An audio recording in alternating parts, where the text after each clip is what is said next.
Welcome to the Bradford Seminar. Our speaker today is A.R. Siders, Assistant Professor at the University of Delaware's Biden School of Public Policy and Administration. She's also in the Geography and Spatial Sciences and is core faculty in the Disaster Research Center.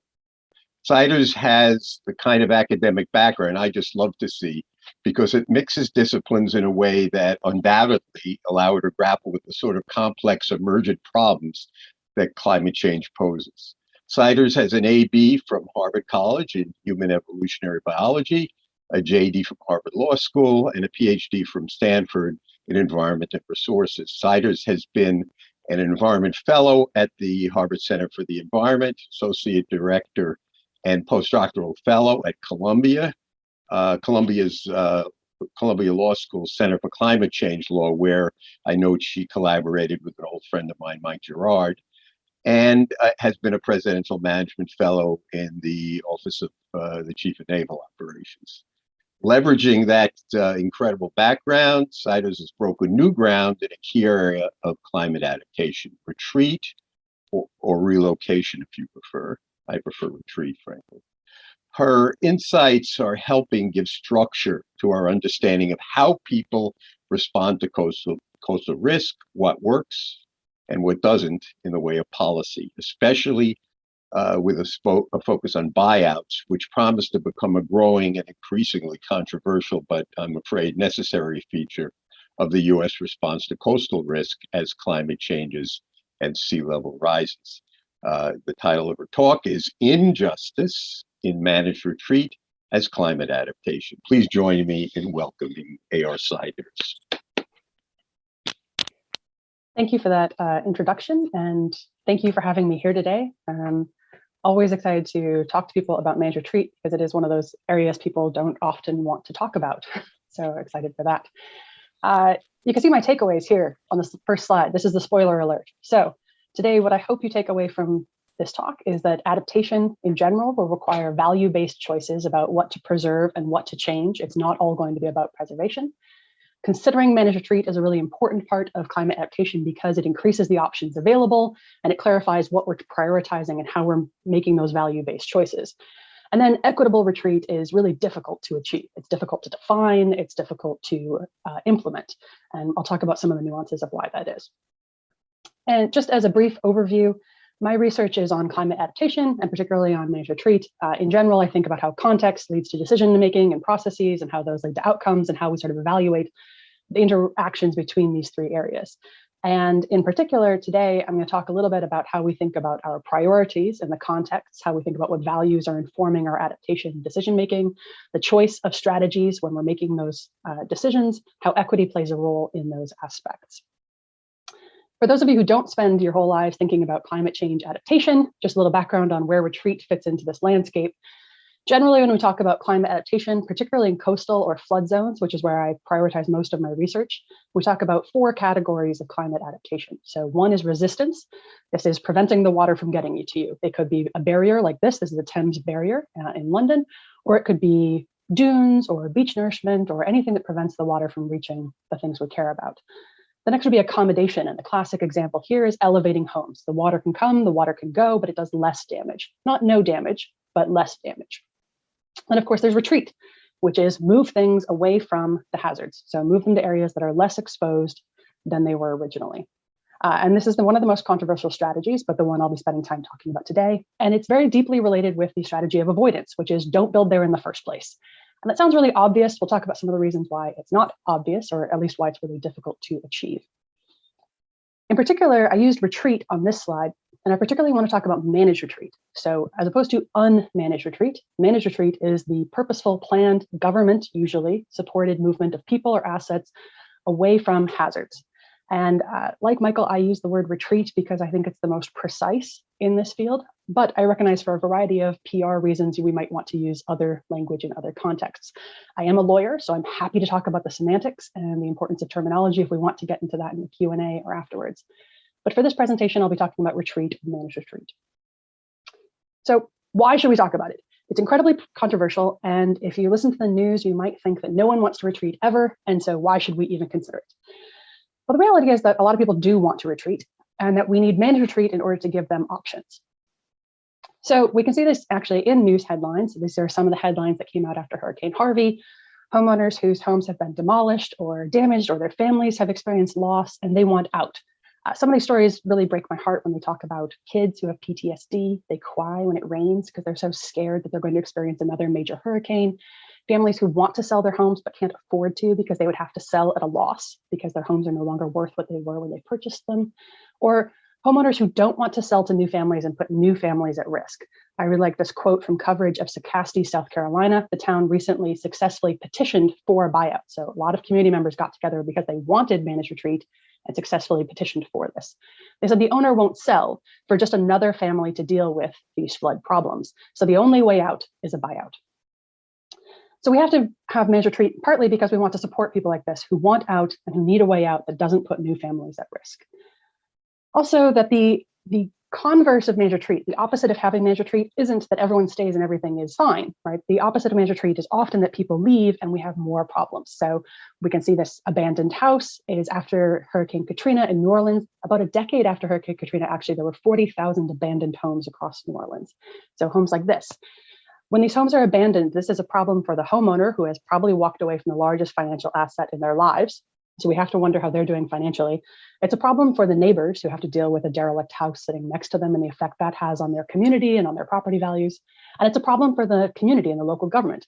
The local government has to actually try to get ownership of that land before they are able to do anything. That requires either tracking the owner down, which might be difficult, or waiting several years, in fact, before they can try to take ownership and do something with that property. And even then, it's an expense and it's a time consumption. So this is really a problem for everyone involved. You also have examples like Winslow, Nebraska, who this is a photo of their town extremely flooded. The town got together and decided that they wanted to maintain their town by relocating. And so they found a plot of land they could acquire and they could relocate their entire town. And then the state of Nebraska said, no, you can't. We're not going to allow that. So here's a town that really wanted to relocate, but they're not going to be allowed to. And the reality is that instead of being allowed to relocate and maintain their community, what probably will happen and what they expect to happen is that homeowners will leave and they will become parts of other communities and the town of Winslow, Nebraska might cease to exist altogether. And so we have to ask, is that really the best thing that could happen to Winslow, Nebraska, or should we have managed retreat as an option? The United States has lots of experience with unmanaged retreat. The Rust Belt is an example of communities that for a variety of reasons have dissolved, right? People have moved away because their economic, their jobs, their livelihoods shut down, the business moved, they needed to move away. And the challenges that we see there are things that are common to that we're seeing in managed retreat now. How do you continue to provide services to those who remain in a town as the population shrinks, as your tax base shrinks and your ability to pay for those services shrinks? Can you consolidate? Detroit has had huge problems with how trying to consolidate their population as it shrinks. Who bears the cost of this? Is it right to put the cost on the people who remain, or does that put the most cost on the people who were least able to relocate when they wanted to? Where should the state or region prioritize investments? Should we, to use the case of Winslow, Nebraska, maintain Winslow, Nebraska, or is it best for the region that Winslow dissolve and become part of other communities? How do we decide to make those regional or state calculations? And then where do people go? How do they fare afterwards, right? Are they able to financially support themselves, to find community, to have place attachment? How do we think about that well-being? And the reason I make this comparison is because it's one of the fundamental questions in research on managed retreat right now is to answer the question, is climate-induced relocation different from other types of mobility? Is it different from towns that shut down due to economic downturn because the business moved? Is it different from people who are displaced after disasters? Is it different from people who are experiencing economic migration? And if it is different, how is it different? And this is important because it tells us what lessons we can learn from this other types of mobility and what lessons we can draw on to inform managed retreat moving forward. And I say this is a fundamental question because it's still unanswered. In a lot of ways, we still don't really know how climate-induced migration is different. And this is a big problem in all types of climate mobility right now. Climate mobility, however, is not entirely a new issue. It's something that's been happening throughout the United States history, and several anthropologists like to remind me throughout human history. So ever since humans were humans, we've moved in response to environmental factors. But just to stick with the US for the moment, right? We see communities that are relocating in the 1850s, Long Point, Cape Cod, relocated. They actually floated their homes from this peninsula onto the mainland. You can still see the homes where they've relocated in Provincetown, Massachusetts. Brighton Beach Hotel in Coney Island. You can see, I love the train that's actually pulling the giant hotel away from the coast because of its flooding. This is Niobrara, Nebraska, that relocated twice, actually, away from the river and then had to relocate again. And I really love the messaging that they went for about the town of Niobrara. They said that it's the town that's too tough to stay put. And so I love this idea of flipping the narrative of Manage Retreat on its head, that this isn't retreat, this isn't defeat. This is a town that is so tough that they were able to do the hard thing and to relocate. Of course, we also have more modern examples throughout in the 1970s and 80s. In the 1990s, we had communities relocate, especially in the Midwest due to disastrous riverine floods. Valmeyer, Illinois has been in the news quite a lot. We also see Pattonsburg, Missouri, and other towns. And then we see buyouts, which is where most of my research is focused because that's the most common type of managed retreat in the common day. Grand Forks, North Dakota is an example. All of that green space along the river was due to acquisition. They bought up about 802 homes right along the river after disastrous floods in the 90s. So we've been doing retreat. We've been doing it all across the United States. So in a recent survey done with Catherine Mock et al., we found that buyouts have been used, just FEMA funded buyouts. So FEMA funds buyouts, HUD funds buyouts, USDA, US Army Corps of Engineers, lots of organizations fund them. But even just looking at FEMA funded buyouts, we found that every state except Hawaii has used buyouts. And 1,200 counties. That comes out to about 1 in 3 counties in the US have used buyouts. So it's actually really widespread. And so the reasons we need to think about retreat are that we need to give people options, right? And then also we need to undo some of the risk that we're already doing. And the way I think about this is through this graph primarily. The Government Accountability Office came out with this report in 2020. And they looked at the number of homes that have experienced repetitive flood loss, right? So they've been flooded and rebuilt and flooded and rebuilt. And they looked at this and they said, look, this is great. FEMA has helped 57,000 homes, repetitive loss properties, to reduce their flood risk through mitigation. And 81% of those have had their flood risk reduced through buyouts, so through managed retreat. However, over that same time period, an additional 64,000 properties have become repetitive flood loss properties. So there are more new repetitive flood loss properties than the ones that we've helped. Now, this is a problem, right? It shows that we're doing managed retreat and we're trying to reduce our flood risk, but at the same time, we are adding new risk exposure, both through the effects of climate change are becoming worse and also because we're developing in hazard-prone areas. We're having this expanding bullseye effect. And so these things combined mean that we're actually putting more people at risk than we are helping people who are already at risk. And so we're fighting a losing battle because we're making it worse faster than we're making it better. One of the worst examples I think about with this is Houston, just to illustrate the point. The yellow lines show areas where the federal government has intended to flood. These are the areas that they plan to flood in order to preserve downtown Houston. Well, after the federal government designated these areas as flood reservoirs, developers went in and built neighborhoods. So they built all those squiggly lines you see inside the yellow areas are homes that were built. And so when Hurricane Harvey hit, as you can imagine, the federal government flooded those areas as they had always intended to do. The homeowners who were flooded then faced this major disaster. And worse, they face a disaster that is in some ways government imposed, government created, because it's the government who decided to flood their homes rather than let downtown Houston flood. Well, how should we think about that, right? Who's at fault? How do we, and what is the adaptation strategy? Is the strategy here to what? To leave those homes in an area that we intend to flood again in the future? Is it to not flood that area? Well, where else are we going to put the water, right? How do we make those trade-off decisions? And in some ways, of course, it would have been best if we had used avoidance to not flood there in the first place, but all across the United States.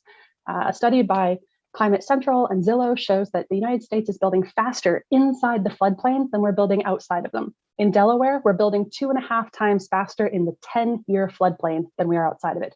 That means we're building 2.5 times faster in areas where a home has a 96% chance of flooding over the course of its 30-year mortgage. Right, so we're almost guaranteeing that these homes will flood. And if the homes are elevated, we're still almost guaranteeing that the roads around them will flood or that the other infrastructure nearby will flood. So we're building faster in these flood-prone areas than outside of them. And at the same time, we don't have a plan to deal with that. How are we going to increase the number of buyouts to get there? Just looking back at this on the number of properties that we're helping compared to the number of properties that are not being helped. Wetlands Watch in Virginia recently did a report where they calculated that it will take 70 to 148 years just to buy out the repetitive flood loss properties in 6 towns in Virginia at their current rate. So 148 years just to eliminate the current repetitive flood loss properties, never mind any properties that become repetitive flood loss due to new development or to climate change. That's really not a timeline that we can work with. So the options are to increase the amount of buyouts that we do, or to radically increase some other type of adaptation, and at the same time to decrease the amount of new properties that we're putting at risk in these areas. So we're very likely to need manage retreat because we're likely to need to deal with the new risk that we're dealing with. At the same time, one of the reasons that I'm a major proponent of manage retreat is that I think we need more radical solutions, more transformative approaches to climate adaptation. I was recently part of a large initiative. This is the Global Adaptation Mapping Initiative. And this large initiative looked at adaptation actions across the world. So we looked at about 1,700 academic studies that document adaptation occurring around the world. And we looked at how transformative it is. How transformative it is, meaning how in depth, right? Is it business as usual, or is it something truly novel and innovative? What's its scope? Is it very small scale, or is it a cross-cutting issue? How fast is it occurring? And does it challenge the limits of adaptation? And the darker the color on this figure, the more transformative the adaptation. And what you should notice in this figure is the lack of dark colors, right? Most adaptation across the world is considered fairly business as usual. This doesn't mean there aren't examples of transformative adaptation, there are, but on average, across regions and across sectors, adaptation around the world is small scale, it's fragmented, and it's mostly business as usual. Some of the most common adaptation actions we encountered were things like turning on the air conditioning when it's hot, or putting irrigation in for crops, or planting crops earlier in the season. These things were considered so incremental that some of the pushback we got from reviewers was the question of whether or not this was actually adaptation, whether or not we should even consider this adaptation. We did because that's how it was labeled in all the studies we were looking at, but it does raise this question of, are we adapting, and are we adapting enough to deal with the effects of climate change? Just to look at 2 examples of why what we're doing might not be enough. One from Key West, Florida, where they're going to try to raise 155 miles of roads at a cost of 1.8 billion, which I will note that Key West does not have that kind of money at the moment. So they're going to try and raise that. And that will only cover roads that will flood by 2045. So that will only get them through the next 25 years. That will not even cover climate adaptation for the length of a mortgage. Right? So that's a major challenge. If we're going to put that kind of money into something and we're not even going to be able to guarantee safety through the end of a mortgage, that should be a real challenge for home buyers, for real estate markets, for just thinking about safety long-term. With Venice, they've spent $6.7 billion on major floodgates to try to protect Venice, Italy from rising sea level and from tides and storm surge. UNESCO reports that this might work for the next few decades. And that's it. So all of this effort that has been going in for decades, billions of dollars of money to protect Venice, and it might only buy them a few decades, maybe to the end of the century. So what do we need to do? If we're putting in all this money and we're not sure we're even buying this amount of time, what else can we do? And this is where I start to think about the power of manage retreat, not necessarily as a strategy, well, both as a strategy, but also as a concept, as a way of thinking about adaptation. Because one of the most powerful things about adaptation should be that we're not just trying to preserve exactly what's there today. Adaptation should not be about maintaining the status quo. It should be about making choices. And I love this framework by Schurman et al. They're using it in an ecology sense of how we think about natural resources management, but I like to apply it to social systems as well, which is that we make choices about what are we going to preserve, and then what are we going to allow to change? What are we going to purposefully change? Because that's what adaptation should be about. It's not about maintaining the status quo today.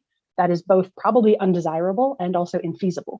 But what are we going to choose to preserve, and what are we going to purposefully alter? And one of the important things here is that that choice is not a scientific choice. It's not an engineering conversation. I love this quote by Ben Zaitchik from Johns Hopkins University, who says, the question about what you do about our coasts is not a rational engineering conversation. It's a conversation about who we want to be as a society, what a place means to us as a community and a country. Right? These are deep conversations about how we value the coast, how we value different cultures, how we value different peoples, how we think about historic injustices. All of these things come together. And frankly, there isn't an algorithm that can tell you the right option for making that decision. Catherine Mock and I did a thought piece earlier this year where we tried to show how this idea that you have values and goals of a community that are value-based, and they inform which tools you use. So whether you use resistance, accommodation, avoidance, retreat, or even advancing. And the reality, we think, is that in any transformative adaptation, you are likely to need retreat, even if it's on a small scale. It might be a very small scale. If you decide to wall in your city, that's fine. We'll build a giant wall around New York. We probably will still need some retreat, either to make space for the giant wall, to make space for the pumping stations, to make space for the retention ponds inside of the wall, or we'll need retreat outside the wall because that wall will have endpoints. And the communities who are outside of that wall will need an adaptation strategy because they will not be protected. So even if we go with a strategy that appears to be all about resistance, the reality is that it is probably going to require a combination of these different tools. So recently I've been using the analogy that if these are your ingredients, the different options, resistance, accommodation, avoid, advance, and retreat, then the recipe is how you combine those and what amounts you combine those. And those are going to be different and informed by your goals. And those goals are going to be social. So these are all the reasons why we need to consider retreat, and frankly, why we need to consider retreat now, and not just as a future aspiration, but as something that is A, happening right now, and B, that we need to improve on right now. Because managed retreat is incredibly difficult. There's a whole reason why managed retreat is incredibly difficult. There's psychological reasons. Some people just hate the word retreat. So there's a labeling issue on how we have terminology. There's also place attachment. People are extremely emotionally attached to the places that they live, and that affects their decisions about how they want to leave. There's optimism bias. Maybe we think, actually, most Americans think that climate change is happening, but they also think that it won't affect them. Right? And so how do you convince people that it is both happening and will affect them? This is a salient issue. We have institutional issues such as disincentives and mismatch of authority. Some of these disincentives and authority mismatch are what lead to the idea of towns and local governments allowing development in flood-prone areas because local government has authority over land use decisions, whereas the federal government mostly pays the bills after disasters. And so this creates a disincentive. Linda Shai has done some wonderful work on the financial incentives for local governments to actually build in risky areas. And then there's practical issues, how you think about lack of learning, how you think about equity, and just the logistics of managed retreat that are incredibly difficult. So I've talked a little bit already about disincentives and vision, just in thinking about why we need to talk about managed retreat. And of course, now, because of the whole point of this talk, I'm going to start talking about inequity in managed retreat. And just two more slides on vision before I get to the inequity. This is my favorite quote of all time about retreat. This is US Marine Corps General Oliver P. Smith. He led a major retreat during the Korean War. And he says, "Retreat, hell, we're just advancing in a different direction."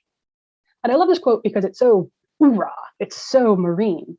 And at the same time, it really points to an incredibly important element of managed retreat, something that buyout practitioners in the United States echo when I do interviews with them, is they discuss the need for a vision, the need for a motivating vision and a goal, and a need for a positive one that gives people a reason to think about managed retreat beyond just moving out of fear. So as an example of this, the classic one I like to use is Soldiers Grove, Wisconsin. This is a small town, several hundred people. They relocated back in the late 1970s, early 1980s, away from the Kickapoo River that was experiencing major floods. And when they relocated, they did several innovative things, but one of the most innovative is that they moved their business district, and at the same time, they required their new business district to be primarily solar powered. Now, early 1980s in Wisconsin, that was pretty progressive. So they became known as Solar Town for a while. They also put in new businesses, specifically a nursing home that would serve their elderly population and the population of the surrounding county. They relocated their wells so that their well water would stay safe and uncontaminated during floods. They had other visions, not just how do we move away from the river and stop flooding, but how do we re-inject life and vigor and new population into a town that has been shrinking in population and losing economically for decades. And they actually did manage to revitalize their economy and regain some of their population. So how do you think about a positive vision for a place while relocating?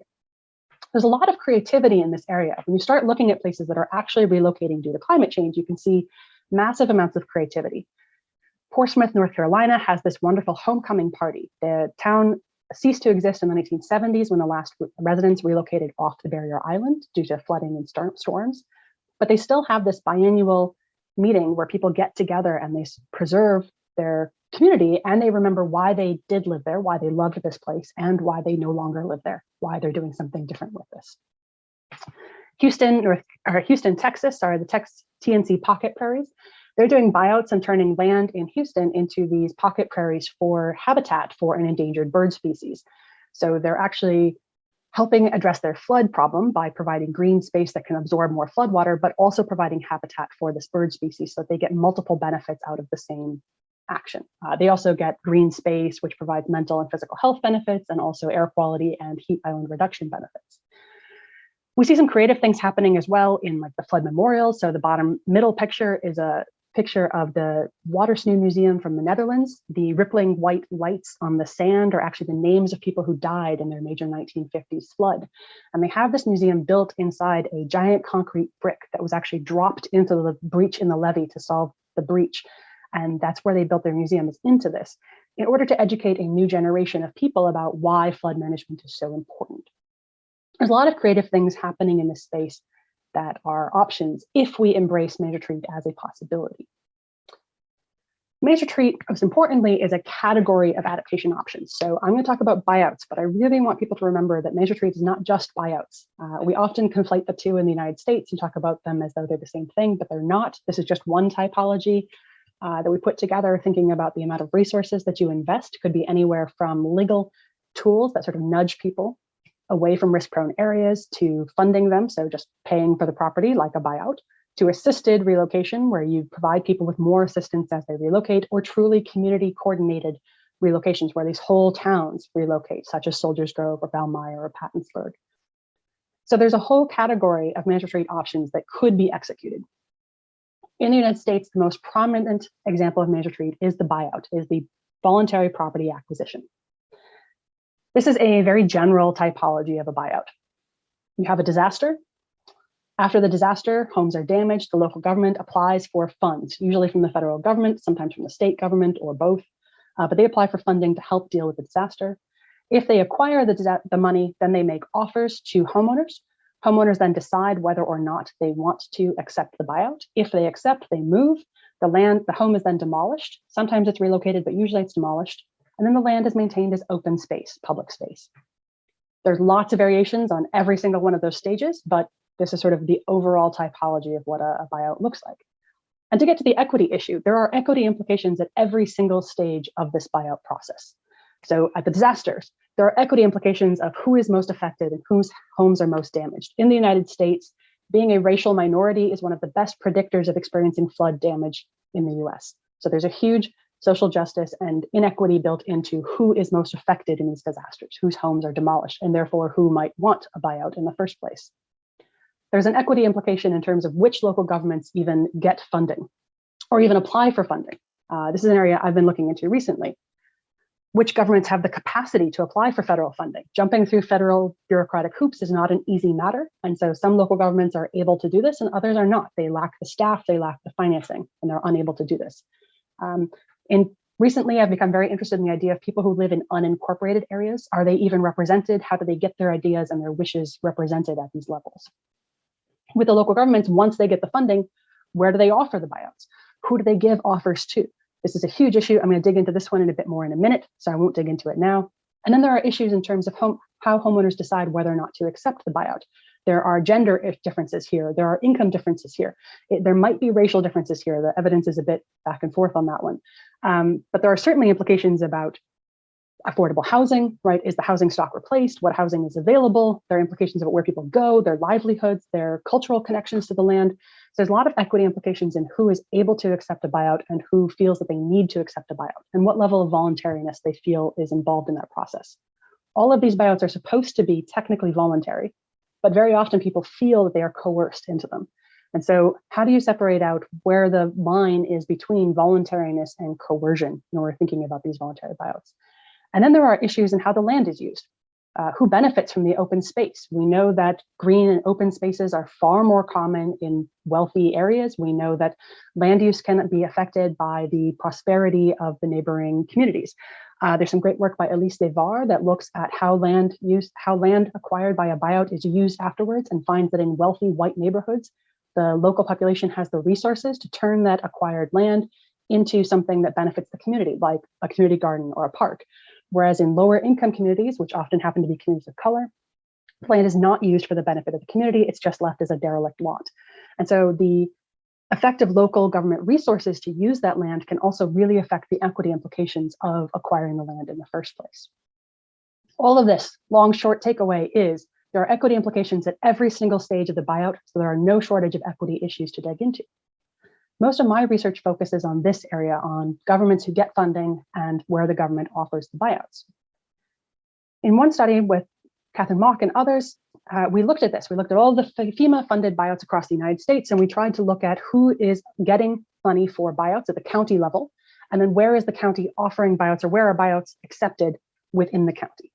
And so in terms of which counties get funding for buyouts, we find that counties that get funding for buyouts have a higher income relative to the state that they are in, and they have a higher population density relative to the state that they are in. And what we think is happening here is that counties that are denser and richer are more likely to have planning staff. They're more likely to have more multiple personnel working on a post-emergency disaster. They're more likely to have funding so that they can do cost share matches with federal funding programs, or that they can pay for upfront costs that might be required as part of the program.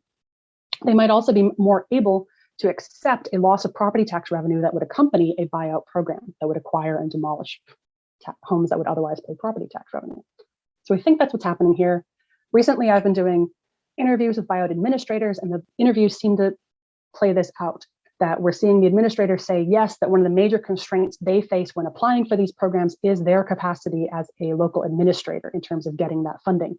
And all of the administrators that I've spoken to who have used buyouts all know about other local governments who wanted to use buyouts but were unable to do so because they lacked either the financial capital or the human capital to be able to apply for and receive federal funding. So at the county level, wealthier, denser counties get more buyout funding. But within the county, so once a county gets that funding, where does it offer buyouts? So there we used zip codes because at the moment zip code was the best spatial, the best spatial resolution we could get. So we looked at zip codes. And within the county, the zip codes that get buyouts, where buyouts happen, are more rural and are lower income. And this makes sense for a variety of reasons. First of all, if I give you $1 million and you want to help as many people as possible, you might buy up lower income or lower value homes, often owned by lower income residents, because you can acquire more properties for the same value. So that would push you to do more acquisitions in lower income zip codes. You might also do these in lower density areas because you would get more land per parcel. So you could get more land that would absorb more floodwaters. And also because the lower value properties tend to be in more rural areas. So a lot of these decisions might be based purely on your desire to help the most people possible and the requirement to have cost effectiveness built into your decision. One of the areas where we see this become challenging, though, is when we think about trade-offs. So this was a study that Jesse Keenan and I did where we looked at what factors drove where places in North Carolina, whether they used seawalls or whether they used buyouts. And what we found is that seawalls, shoreline armoring, that is to say, were more common where there were fewer people of color, where there was a lower racial diversity, and where there was a higher population density. Conversely, buyouts were more present where there was a lower population density, and where there was a higher density of, or higher racial diversity, more people of color. And so this again seems to be driven by home values and property incomes, but it raises real concerns. Why is this disparity happening? Is it wrong? At first glance, this feels very wrong, right? It feels racist, it feels problematic. And if it is, what's the alternative? How do we change our decision-making in order to make sure that it makes better decisions? Seawalls occur in front of dense, expensive infrastructure. I love this photo by Katie Mock, who looked at this, and she says, I just love the fact that it's so obvious, right? It's protecting your property. It's not protecting you, the person. It's not protecting the ecosystem. It's not protecting anything else, right? It is protecting your property and your property values, because that's what's driving these decisions. So we're making these decisions based on cost effectiveness. And that means you build $1 million seawall in front of $1 million home. You don't build a $1 million seawall in front of a mobile home park. That might help more people, but it doesn't protect the same property value, and therefore it's not considered cost effective. There's an effort to try to change this right now, to focus more on people and less on dollars. But this effort is actually being hampered in some places by scientists who are saying that this is not an established way of doing things. This is not the best available science, to use the legal phrase.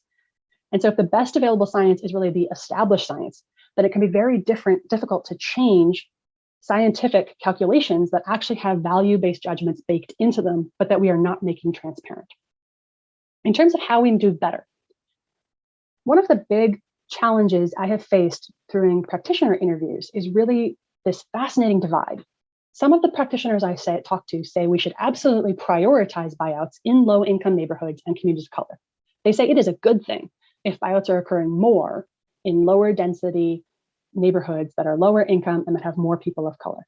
And they think this is a good thing because these neighborhoods are more likely to be exposed to hazards, their homes are more likely to be damaged, they're less likely to be able to afford insurance, and historically, they have had less access to federal resources and probably even local resources.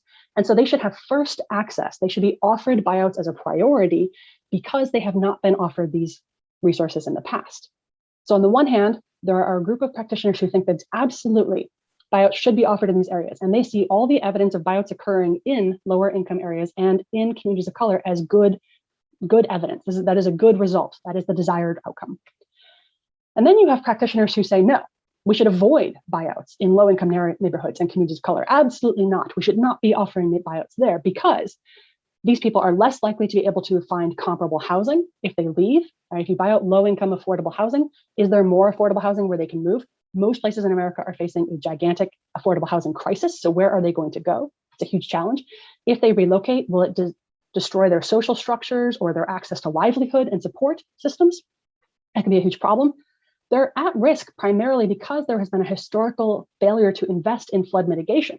So to offer them a buyout, even to offer it, might actually be problematic and might be more structural violence that is sort of disinvesting in this community and showing how much you don't want to help them stay in place. And so there's a branch of practitioners who say absolutely do not offer buyouts in lower income areas and communities of color.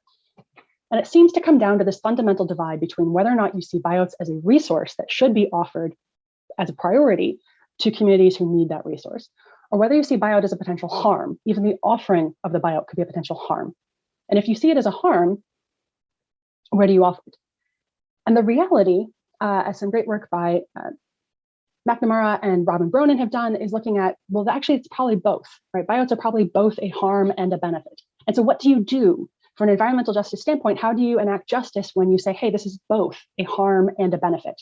And that's true of most adaptations. If you think hard about seawalls or elevations, they're probably also have harms and benefits. They're not just one or the other, even though we tend to think of them as exclusively beneficial. They actually have quite a number of harms that we don't think about very often.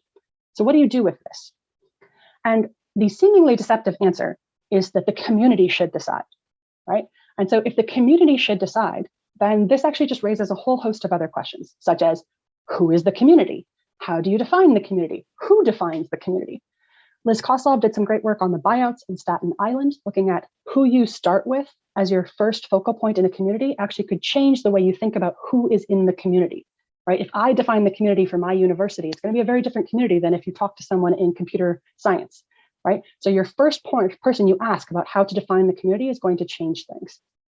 Louisiana and Ile de Jean Charles, this is a native tribal community in southern Louisiana who needs to relocate. And they need to relocate because oil and gas companies have destroyed the land around their home because of climate change and sea level rise, and because the state decided to build a levee, but they built it inside of the island. So the island is outside of that protective area. And so now they need to relocate. So this tribe needs to relocate. And there are many reasons that this relocation has become complicated and troublesome. But one of the challenges they face is just in defining the community. Is the community who gets to make a decision about relocation the members of the tribe? Does that include members of the tribe who do not live on the island? Or is it everyone who lives on the island, including the at least one person who is not a member of the tribe but is on the island? And how do you think about where they relocate and who has a say about that? So, and if it's difficult when you think about an island and a Native American tribal population, think of how much more difficult it is when you start talking about an urban neighborhood to define who is the community. Even when we think about this at a household level, it becomes very difficult. We think about households as being a unified, homogenous decision-making body, but actually there can be differences within a household. For an example, a gender difference. Women are often more likely to want to relocate than men. Women also are more likely to make less money, and their livelihoods are less likely to be considered when making relocation decisions. So if a woman wants to relocate but makes less money and her livelihood is not considered as crucial to the family, will the man's decision to stay override the woman's decision to go or not? And how should we think about that conflict when we talk about the household's decision to stay, right? Is it actually a uniform decision?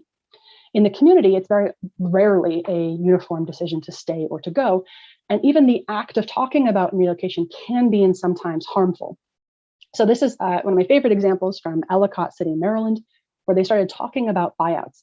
And one neighbor who was very opposed to buyouts said, you walk through Ellicott City, you discover what's inside the buildings, you feel a connection to this sense of history, this greater community. This place is worth sticking around and working for. So the history of Ellicott City, particularly its tie to the Underground Railroad, she thinks really deserves preservation. Conversely, she has a neighbor who is very pro buyouts and says, if you pretend that human lives are worth less than historic buildings, you're a despicable person. And I don't have any bones about saying that, you're absolutely despicable. I should have noted that the Ellicott City floods actually cost some people their lives. And this particular person talks about her son who now has PTSD because of the flooding, right? And so she sees buyouts as a way of preserving the safety of her community and the mental health of her own family. And so how do you prioritize? How do you think about these two trade-offs within a community where, yes, buyouts might offer more physical safety and mental health security, but they might also destroy some of the historic fabric of the town. And even having those conversations can be difficult to do unless they are mediated really well. And frankly, we're still learning a lot about what it means to mediate those conversations in a productive way. Finally, if we think about communities and who has a say, right, and or we should let the community make the decision, we have to start wondering about why some communities are able to make their desires heard and others are not, right? And particularly in the buyout context, as in many others, this can come down to who has a political voice. And I use the example of Staten Island here to illustrate that there were several communities in New York who actually petitioned for buyouts and wanted buyouts after Hurricane Sandy. Oakwood Beach, the one that says yes, petitioned to the city and asked for a buyout, and the city said no. And so according to one of the studies on the Staten Island buyouts, which I did not conduct, it was by a man named Brady, some of the residents of Oakwood Beach actually called up their friends in the state Senate, right? And they said, hey, we want buyouts. And their friends in the state Senate called their friends in the governor's office, and the governor offered buyouts in Staten Island. And so these buyouts were actually offered by the governor and not the local government because of who had political voice to make their desires heard, right? The neighborhood next to them did not get buyouts offered. And we don't know exactly why, because these decisions are not transparent. But one thing we do know is that they don't seem to have had the same political connections, and that the decision about where buyouts would be offered, the official documentation says that it would be a mutual decision about the benefits of buyouts. And by mutual decision, they really mean a mutual decision between the city and the state. And this appears to be the city who did not want buyouts to occur and the state who did want buyouts to occur had to come to an agreement. And essentially they decided that buyouts would occur in a few neighborhoods, but not in every neighborhood that wanted buyouts. So again, this comes down to when we say the community should be able to make the decision, who is the community? Should the community be Oakwood Beach? Should the community be Staten Island? Should the community be the city? Or should the community be New York? Right? And how you define that community really matters in terms of thinking about who has that say. One of the reasons that equity is so difficult to establish, besides trying to figure out who gets a say and how you define it, is the scale of implementing it. So addressing equity, when you think about trying to do what's equitable in an adaptation sense, probably involves having a long-term vision that includes things like, where are you building affordable housing? What kind of livelihoods are you building? What's the economic development going to look like? Where's the transportation going to be? How are you going to think about reparations for past historical injustices? How are you thinking about alternate adaptation options, right? Let's build a seawall instead of doing buyouts. Maybe there should even be regional coordination and a vision beyond just your local community or your town into the whole area. Most buyout practitioners are an emergency management official in one county or in one town. And what they actually have authority over is where they make the buyout offers and how much they offer within a limited scope of decision making. And they might have authority to offer something else like home elevations instead of buyouts. But very rarely do they have authority to offer things like seawalls or more expensive infrastructure. And very rarely do they have authority over any of the other adaptation planning, because if buyouts are being housed in emergency management, the planning is occurring in the planning department or in the housing department or some other department of government. And those are so often very siloed and difficult to coordinate across them. So even if a person really wanted to execute equity, it's not clear that they could achieve equity within the limited scope of authority that a buyout administrator actually can execute. And so this makes it incredibly challenging to do in practice. So just to wrap up, we need to consider retreat because we need to give people options. We need to be able to unbuild the risk that we are currently engaging in creating. And we need to give people more transformative adaptation options. So we need to move beyond these small incremental changes to business as usual and really think about how we're going to adapt and how we're going to adapt in a way that makes us choose what to preserve and what to change, rather than assuming that we're going to maintain the status quo at all costs. How can we do this? Well, we can do this by having vision, having a way to advance in a new direction, preferably a positive one that has community benefits beyond just risk reduction. We're going to need leadership and expertise, and we're going to need coordination across silos in order to enable that large-scale vision that will be able to address some of the equity concerns. The plan is going to need to be integrated, transparent, and above all, creative. And there's a lot of room for creativity in this space. And then finally, for the equity actions, we're going to have to actively work to undo historic injustices. It's not enough to just assume that we can apply an equal process to an unequal playing field and assume we'll get an equal outcome. That's not going to happen.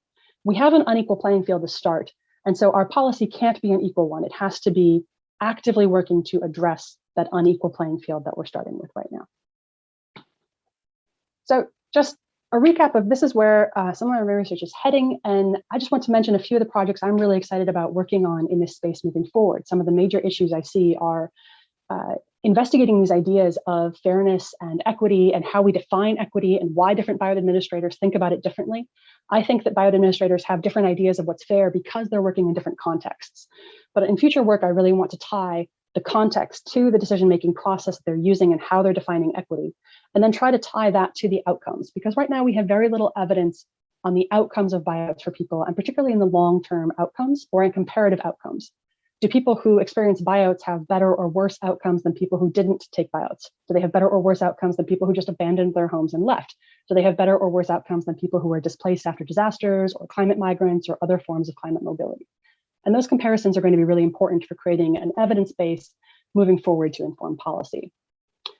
Other things I'm excited about right now is teaming up some economists, both to run some experiments on alternate methods of offering buyouts to see if there are ways that we can improve both perceptions of fairness and equity and also the economic efficiency. And then also so we can run some models on how different ways of operationalizing equity actually result in different allocations of adaptation strategies.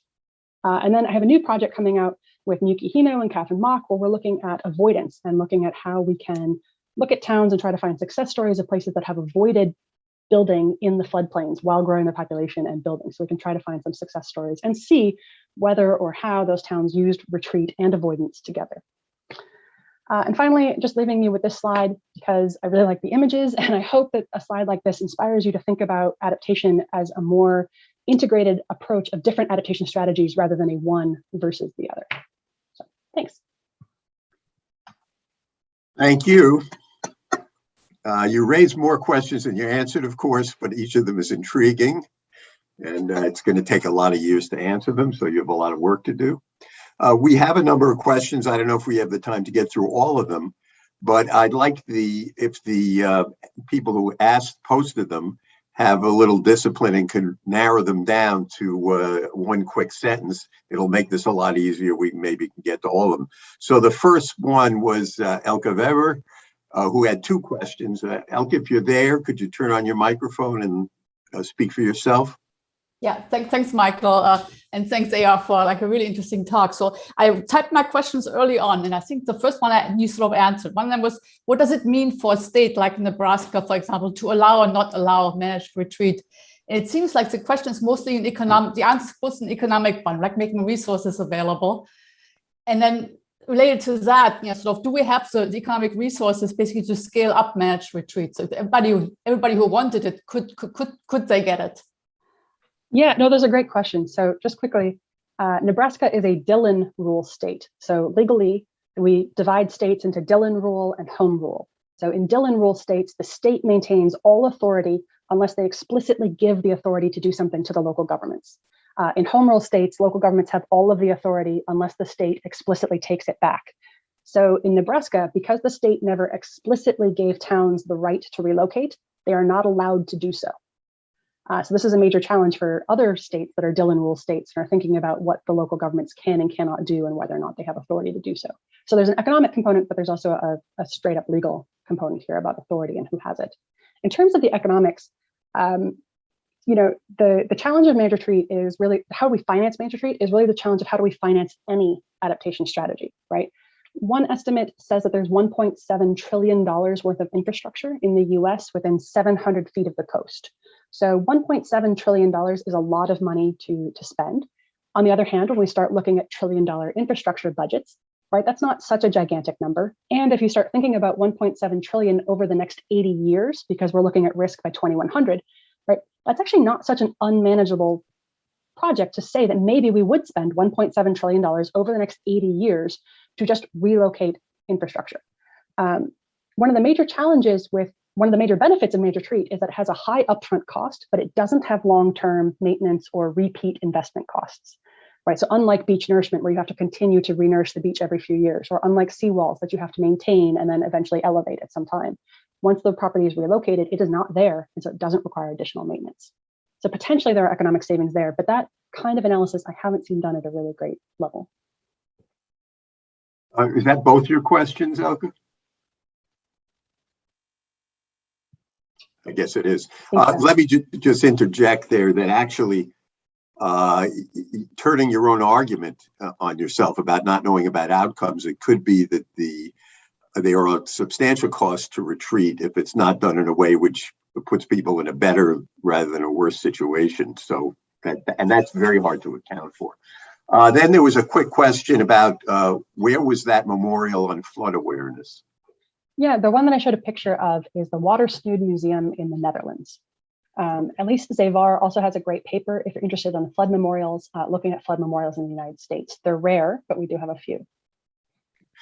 There's a long, rather complicated question from C. Carp. If you're there, I'd like to have you simplify it and ask it. Hi, I am C. Carp, and AR, thank you for that lecture and those PowerPoints. That was really helpful.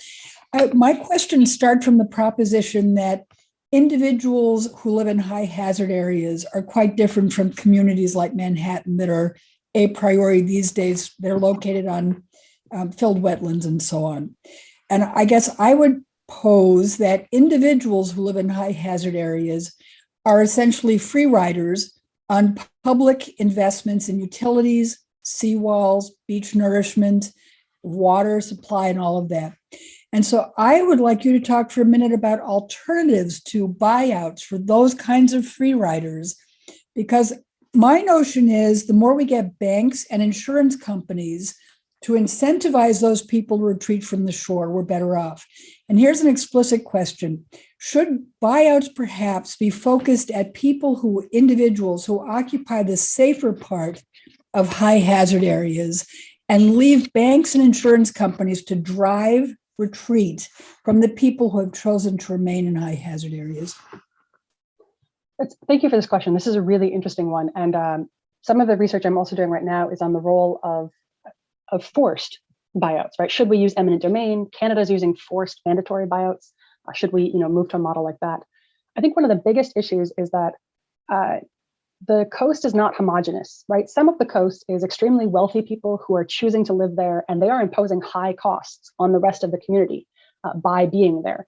There's a St. John's case actually in Florida where a few new homes were built, and because they were built where they are, the county now has to pay more money to maintain that 1 mile of shoreline than it has in its entire county transportation budget because those new homes were built in this flood-prone area. So there's a real concern there. Absolutely. On the other hand, we have lots of communities like Ile de Jean Charles. This is a Native American population who lives where they do because they were fleeing the Trail of Tears, because they were forced out of everywhere else. We have towns like Princeville, North Carolina, where it's the first town founded by formerly enslaved people, right, who lived where they did because they weren't allowed to live anywhere else at the time. We have redlining and segregation, right, rules from the history that have forced communities to live where they do in flood-prone areas. So to say that those communities are free riders, I think is problematic because there's such a history of injustice that has led to them being where they are right now. So when I think about the arguments that you're posing about how can we be more forceful with financial incentives, with banks, et cetera, I think we need to focus those efforts on new development that's coming into these areas and on limiting new development in these really hazard-prone areas, because those are people who don't have the same history of injustice. With the historic areas, we need to have a different approach because of those historic issues. There's a quick question from Rohit Gawanda. Are you there? Well, if not, I can ask the question in his place or her place. Thanks for the great talk. Are there specific organizations that you think are doing a good job of scaling new and innovative adaptation ideas and solutions? Yeah, so actually, one of the organizations I would point to is the Anthropocene Alliance. So they are a community-based organization. They work with flood survivors, I think is the way they describe themselves. And it's not so much that they're scaling them up, but they're doing a really good job of providing capacity to help communities really get what they want, right? So make their voices heard and find the resources to be able to have control over their own fate.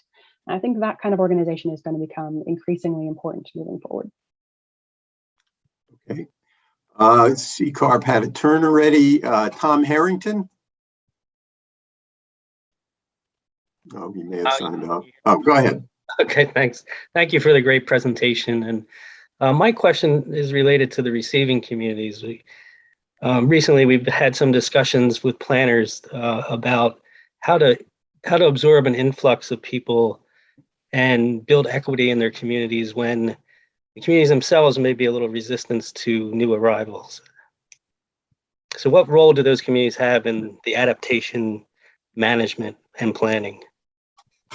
Absolutely. This is a question that frankly hasn't come up much in buyouts yet, not in the buyouts context. And that's mostly because most buyouts are extraordinarily small.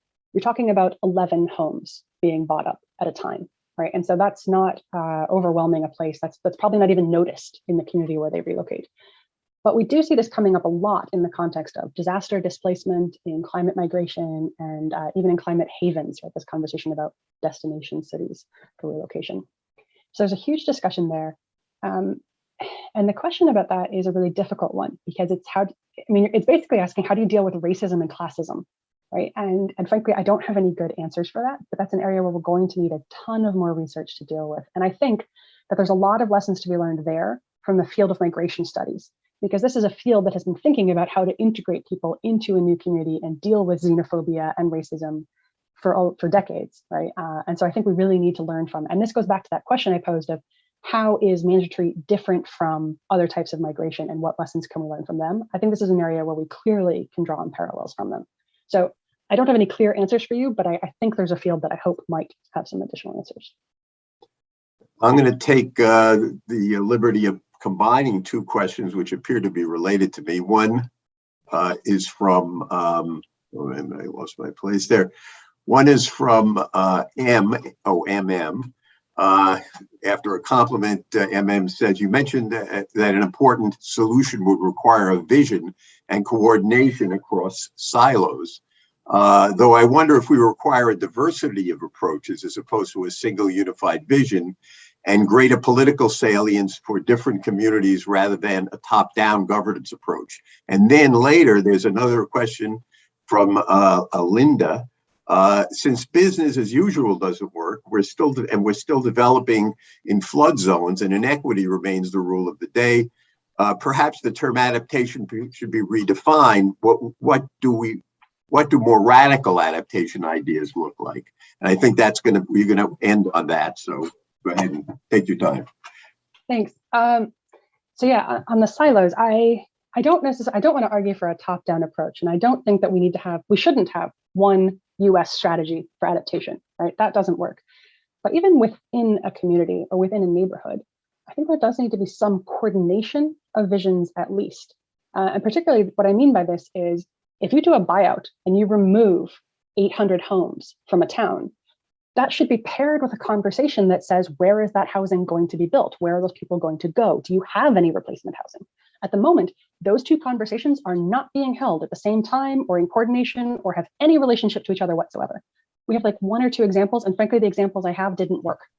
So this is, to my mind, this is the clearest area where we need coordination.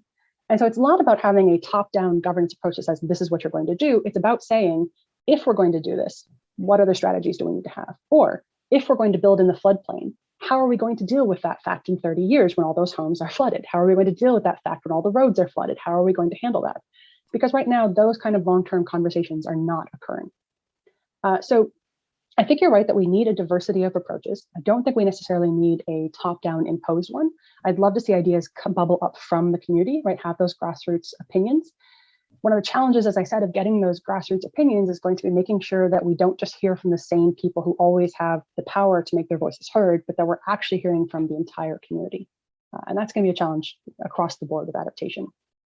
In terms of making these solutions more radical, right, I think one of the most powerful things we can do is really think about what we want to change. And this is the reason I think thinking about Major Treat is so powerful. If you can flip the narrative, if the narrative stops being, why should I leave? And it starts being, why should you stay?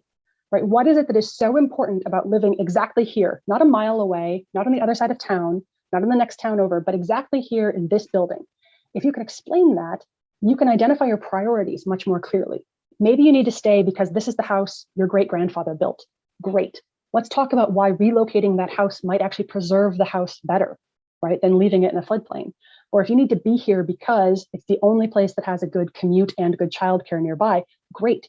We should have a better conversation about providing those services to the town at large so that you don't have to live in a floodplain because it's the only place where you can acquire those services. So flipping the conversation and thinking about what you want to see change rather than assuming that we're going to preserve everything, I think can be really powerful in helping us make more transformative decisions moving forward. Well, let me thank you for what's been an extremely interesting, puzzling to some extent, and engaging talk. And I'll look forward to watching what answers you come up with for us from the many questions. I don't know of any problem in climate change which is more complicated than this one. So thank you very much. Let's all thank Siders for a terrific talk. Thank you.